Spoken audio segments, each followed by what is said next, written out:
Hello friends. तो स्वागत है आपका हिम गुरुकुल परिवार में। आशा करता हूँ आप सब बहुत अच्छे होंगे।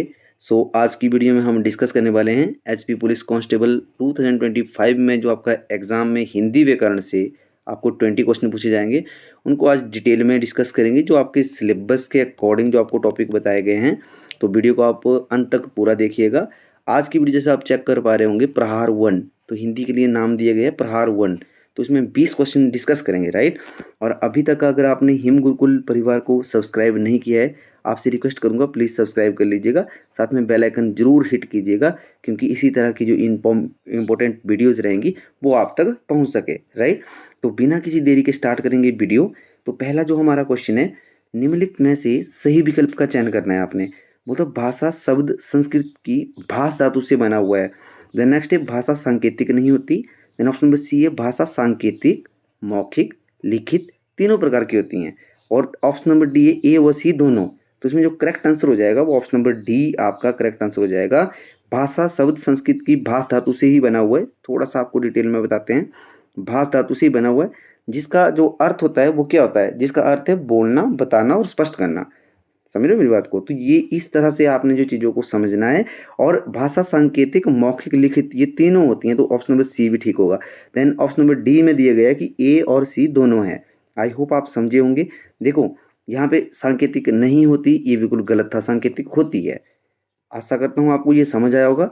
आपका जो नेक्स्ट क्वेश्चन है भारत के संविधान में हिंदी को भारत की राजभाषा की मान्यता कब प्रदान की गई थी।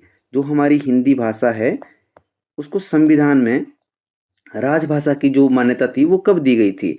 ऑप्शन नंबर ए 14 सितंबर 1948, देन 14 सितंबर 1947, देन 1949, देन लास्ट जो ऑप्शन है वो है 14 सितंबर 1950। तो इसमें जो आपका जैसे करेक्ट आंसर हो जाएगा ऑप्शन नंबर सी आपका करेक्ट आंसर हो जाएगा 14 सितंबर 49, ये आपका करेक्ट आंसर हो जाएगा, राइट। ये आपने बहुत ही ध्यान से चीज़ें देखनी है, क्योंकि ये बहुत इंपॉर्टेंट क्वेश्चन बन जाता है जब आप हिंदी का एग्जाम देने जा रहे हो। तो आपको ये पता होना जरूरी है कि संविधान में हिंदी को जो राजभाषा की मान्यता है वो कब प्रदान की गई थी। देन हमारा जो अगला प्रश्न है निम्नलिखित में से मूर्धन्य व्यंजन है। मूर्धन्य व्यंजन अब आपको पता होगा, जैसे हमारे व्यंजन जो होते हैं वो उनका वर्गीकरण किया होता है, जैसे मूर्धन्य, तालु, ओष्ठ, कंठ्य। आई ये मैं समझता हूँ ये चीज़ें आपको बेसिक आपको जो है वो पता होगा। तो इसमें ऑप्शन है ठ, ल, प और भ। इसका करेक्ट आंसर हो जाएगा ठ। अब इसमें भी ये है कि जैसे जो आपका ट वर्ग है, ट वर्ग के जितने भी आपके व्यंजन है, ट वर्ग के जैसे फर्स्ट जो आपका जैसे दूसरा, तीसरा, चौथा, पांचवा जो आपके पांचों वर्ण होते हैं, तो वो सभी मूर्धन्य में आते हैं। आई होप ये आपको पता होगा। जो बेसिक है उन सब चीज़ों को के बारे में आपको बहुत ही अच्छे से पता होगा, मैं ये मान के चल रहा हूँ। देन नेक्स्ट हमारा क्वेश्चन है बर्बर का विलोम शब्द है। अब देखो आपने जो बर्बर दिया हुआ है शब्द यहाँ पे, इसका विपरीत विलोम का मतलब विपरीत हो। इसका विपरीत शब्द क्या है, सभ्य, अबर्बर, जार्ज, ये इनमें से कोई नहीं। तो इसका जो करेक्ट आंसर हो जाएगा वो ऑप्शन नंबर ए आपका करेक्ट हो जाएगा। सभ्य इसका सही विलोम होगा। अब देखो यहाँ पे अबर्बर भी दिया हुआ है, तो यहाँ पे आपने कंफ्यूज नहीं होना है, क्योंकि आपको पता ही होगा कि अ क्या यहाँ पे एक उपसर्ग है। और अ उपसर्ग वैसे विपरीत ही कर देता है। अगर मैं बात करूँ तो ये शब्दों को विपरीत कर देता है, लेकिन अबर्बर इसका सही उत्तर नहीं होगा। ये आपने समझना है। बर्बर का मतलब होता है असभ्य रूप से, समझ रहे हो। तो उसका जो करेक्ट आंसर हो जाएगा वो आपका ऑप्शन नंबर ए होगा। देन नेक्स्ट हमारा जो क्वेश्चन रहेगा, क्वेश्चन बोल रहा है निम्नलिखित में से तरंग शब्द का पर्यायवाची शब्द ढूंढना है आपने। आशा करता हूँ आपको पर्यायवाची शब्दों के बारे में पता होगा। पर्यायवाची शब्द माने जिनका एक जैसा अर्थ होता है। कोई एक ऐसा शब्द जिसमें जो उसके पर्यायवाची बनेंगे वो उसकी तरह अर्थ देंगे या उसकी तरह समान होंगे। आई होप समझे होंगे। देन ऑप्शन है पतंग, सृजन, उर्मी, या इनमें से कोई नहीं।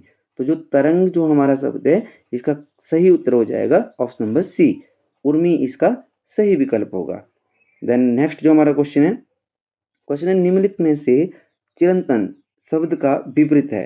अब फिर से आपको विलोम के उसमें प्रश्न आ रहा है, सनातन, उन्नत, नश्वर या शाश्वत। तो इसमें जो करेक्ट आंसर होगा वो ऑप्शन नंबर सी आपका करेक्ट हो जाएगा। नश्वर इसका जो है वो करेक्ट आंसर हो जाएगा। आई होप समझे होंगे आप।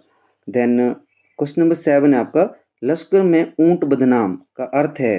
तो ये जैसे आपकी कुछ कहावतें होती हैं या मुहावरे होते हैं या आपकी लोकोक्तियाँ होती हैं, तो उनसे भी आपको जो है क्वेश्चन पूछा जाएगा। आपका जो सिलेबस है उसमें मेंशन किया गया है। तो इसमें अगर मैं करेक्ट आंसर की बात करूँ, वैसे आपके जो ऑप्शन है वो है गुणवान का बदनाम, बदनाम, देन बदनाम होना हो सकता है यहाँ पे, देन दोष किसी और का, नाम किसी और का, जिसका दोष उसका नाम, उपरोक्त सभी।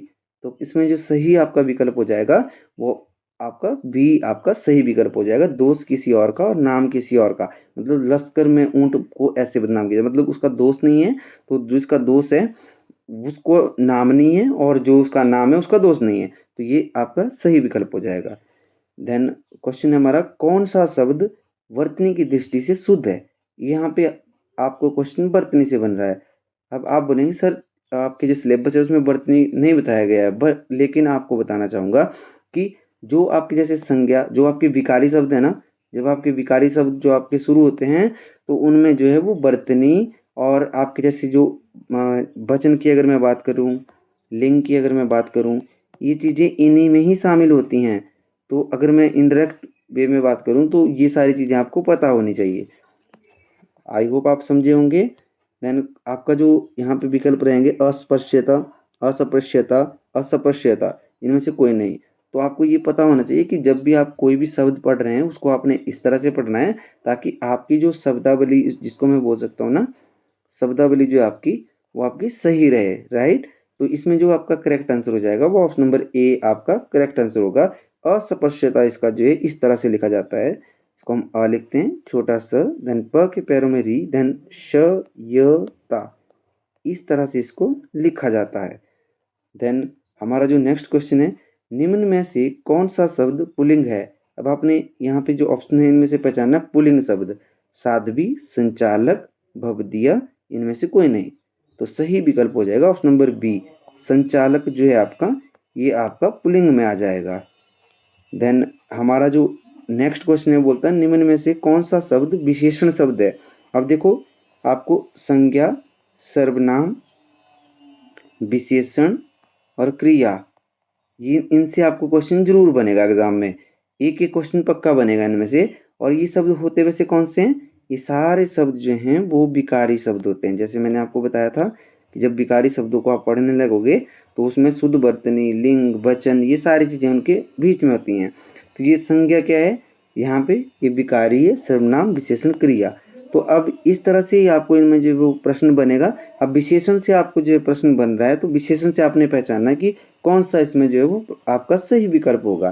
तो यहाँ पे लिखा हुआ घबराहट, उचित, कठोरता, ये इनमें से कोई नहीं। तो आपका जो सही इसमें विकल्प हो जाएगा वो आपका ऑप्शन नंबर बी आपका सही विकल्प होगा। उचित जो शब्द है वो विशेषण में जाएगा, समझ रहे हो। देन आप मुझे बताएंगे घबराहट जो शब्द है वो कौन सा शब्द है, ये आप कमेंट करेंगे। देन हमारा जो अगला प्रश्न है, निम्नलिखित शब्दों में से कौन सा शब्द अगला का अनेकार्थी नहीं है। मतलब जो अगला शब्द है, अगला जो शब्द है इसका अनेकार्थी नहीं है पूछा है।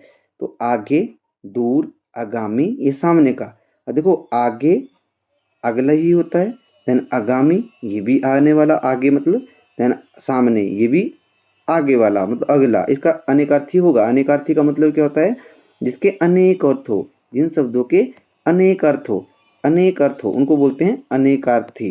और एकार्थी शब्द इसका एक ही अर्थ निकलता हो। मैं समझता हूँ आप सब इन सब चीज़ों के बारे में जानते होंगे, आपके जो बेसिक है वो अच्छे होंगे। अगर आपको ऐसा लगता है कि आपको इन चीज़ों में बेसिक में कुछ आपको परेशानी होती है तो आप कमेंट कीजिएगा, इसके ऊपर आपको डिटेल में भी वीडियो प्रोवाइड करवाया जाएगा। देन यहाँ पे जो क्वेश्चन है इसका करेक्ट आंसर हो जाएगा ऑप्शन नंबर बी, दूर। अगला का जो अनेकार्थी नहीं होगा वो दूर नहीं होगा, अगला, आगामी, सामने, आगे। देन हमारा अगला प्रश्न है, निम्न में से जो वर शब्द है इसका अनेकार्थी शब्द ढूंढना है आपने। श्रेष्ठ, वर्ण करने योग्य, ए और बी दोनों, देन इनमें से कोई नहीं। तो इसका करेक्ट आंसर हो जाएगा ऑप्शन नंबर सी आपका सही विकल्प हो जाएगा। वर को हम श्रेष्ठ और वर्ण करने योग्य भी मानते हैं। ये वर्ण करने योग्य का मतलब ही वर ही होता है, श्रेष्ठ जिसको हम बोलते हैं ना। तो आपने ये चीज़ें ध्यान रखनी है ताकि आपको एग्जाम में क्वेश्चन को देखते समय आपको जो है कुछ नया भाव ना आए वहाँ पे, समझ रहे हो। देन क्वेश्चन है हमारा, निम्न में से कौन सा शब्द संबंधवाचक सर्वनाम नहीं है।